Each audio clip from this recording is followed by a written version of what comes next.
Dis papa, c'est vrai que ça a vraiment existé les socialistes.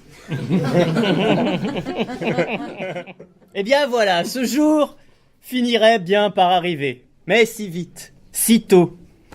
Âgé de seulement 10 ans, le petit Jean-Christian Martin s'était avancé tout timide vers la table du petit déjeuner en ce mercredi 15 février de l'an de grâce 2062, après Jésus-Christ notre Sauveur. Et il avait posé la question que tout père redoute. Dis papa, est-ce que c'est vrai que ça a existé les socialistes ? De surprise, son père avait manqué de peu de cracher son bol de chicorée, mais il s'était retenu au prix que ça coûte cette saloperie. Pourquoi tu me demandes ça, mon petit ? C'est Jean-Christophe Baptiste Dieudonné Durand qui m'a dit qu'une fois, la nuit, en rentrant chez lui, il avait vu un gros monsieur tout rouge et barbu dans son salon. Et attends, je t'arrête tout de suite, mon petit, ça, c'était le Père Noël. T'es pourtant assez grand pour savoir que les socialistes en liberté, ça existe plus. Le petit était un peu vexé par la réponse quelque peu brutale de son père. Mais en même temps, comme il avait pas envie de prendre une torgnole, il se l'est coulé très vite. Mais alors, papa... Chut. Mais alors, papa, y en a eu pour de vrai ? Oh oui, mais c'était il y a longtemps. Très longtemps. Viens, je vais t'expliquer. Bon, il faut repartir du début. Tu sais qui c'est, Madame Le Pen ? C'est la Madame blonde avec les fausses dents qui parle dans l'ordinateur ?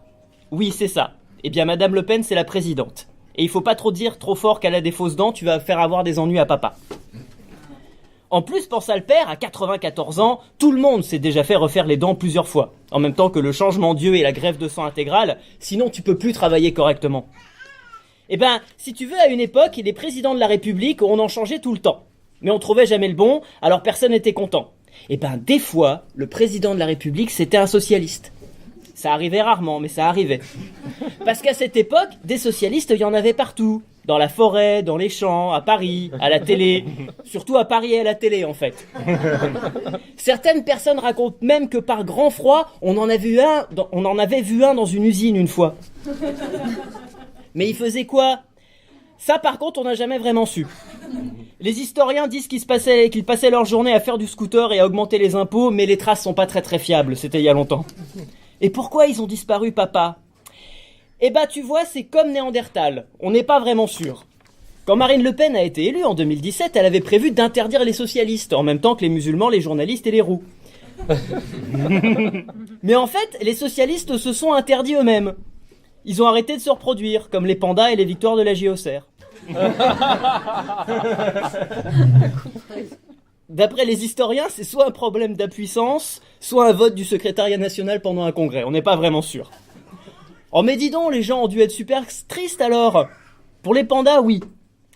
Pour les socialistes... Comment te dire ? En plus, c'était après l'élection de Marine Le Pen, alors les gens étaient de bonne humeur.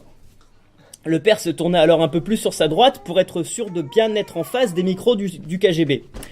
Non, c'était la fête à cette époque. La France avait redécouvert la prospérité, la joie, youpi. Il y avait des grandes marches de célébration dans la rue toutes les semaines avec la police et les patrons des banques.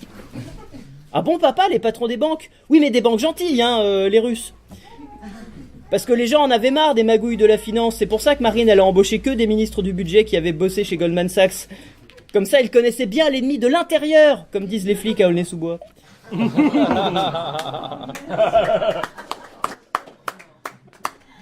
Oh là là, ça devait être super bien, papa. C'était génial. Enfin, on n'entendait plus les gens se plaindre de la corruption ou de la pollution. C'est vrai, les gens se plaignaient plus ? Non, j'ai dit qu'on les entendait plus se plaindre. Et ça, c'était super agréable. On a même arrêté de les entendre se plaindre des socialistes. Et ça, c'était surtout super inattendu. Oh là là, j'aurais trop voulu être là. Eh oui, mon petit, c'est vrai que tout le monde n'a pas eu la chance de vivre une époque aussi historique. J'avoue, quel miracle quand même que Google ait inventé la vie éternelle à cette époque, exactement au moment où on a remis à la mode le fait d'avoir des dirigeants à vie. Papa ? Oui, mon petit. Je crois qu'en fait, j'ai peur que les socialistes reviennent. Mais voyons, c'est impossible, mon petit. Je te dis, en France, ils ont complètement disparu. Il paraît qu'il en restait quelques-uns en Allemagne avant le rattachement à la Russie, mais maintenant tout ça, c'est du passé. Au pire, si t'as pas de chance, tu peux croiser un communiste si jamais tu vas au zoo ou au Sénat dimanche après la messe. Mais c'est des vieux, ils sont inoffensifs maintenant, on leur a limé les dents. Puis ça fait 30 ans qu'ils sont dans l'opposition, ils sont habitués. Tu vas quand même pas avoir peur des communistes, un grand garçon comme toi. Bah non, quand même pas, non. Et bah voilà, ça c'est mon gamin. Faut pas avoir peur dans la vie, faut être sûr de soi. La peur, le doute, c'est un truc pour les faibles et les démocrates. Allez Phil, t'as été gentil, t'as le droit de regarder un peu les dessins animés sur BFM. Oh oui, merci papa, mais juste 5 minutes, hein. Après tu mets ta combinaison anti-UV pour aller à l'école. Et puis une écharpe, et puis ton masque à gaz, je veux pas que tu respires du diesel comme la dernière fois. L'enfant était déjà parti insouciant vers ses jeux pleins d'innocence. En fait, il était trop jeune pour que son père lui dise toute la vérité. Que partout, dans les bas-fonds du pays, des nostalgiques des heures sombres de notre histoire complotaient pour faire ressurgir la peste rose. L'armée avait même dû disperser un début de rassemblement à la Roche de Solutré un jour. Et puis surtout, la présidente Marine Le Pen avait annoncé la veille même au soir qu'elle ne se représenterait finalement pas pour un 10e mandat. Apparemment, son traitement de rajeunissement perpétuel à base d'injections de sang de Marion Maréchal ne suffisait plus. Alzheimer l'avait rattrapée et elle se mettait à raconter n'importe quoi en Conseil des ministres. On aurait dit le premier mandat de Donald Trump, ça pouvait plus durer. Et voilà, le pauvre enfant allait devoir connaître les affres d'une succession politique. Alors qu'on avait arrêté ces conneries il y a bien longtemps.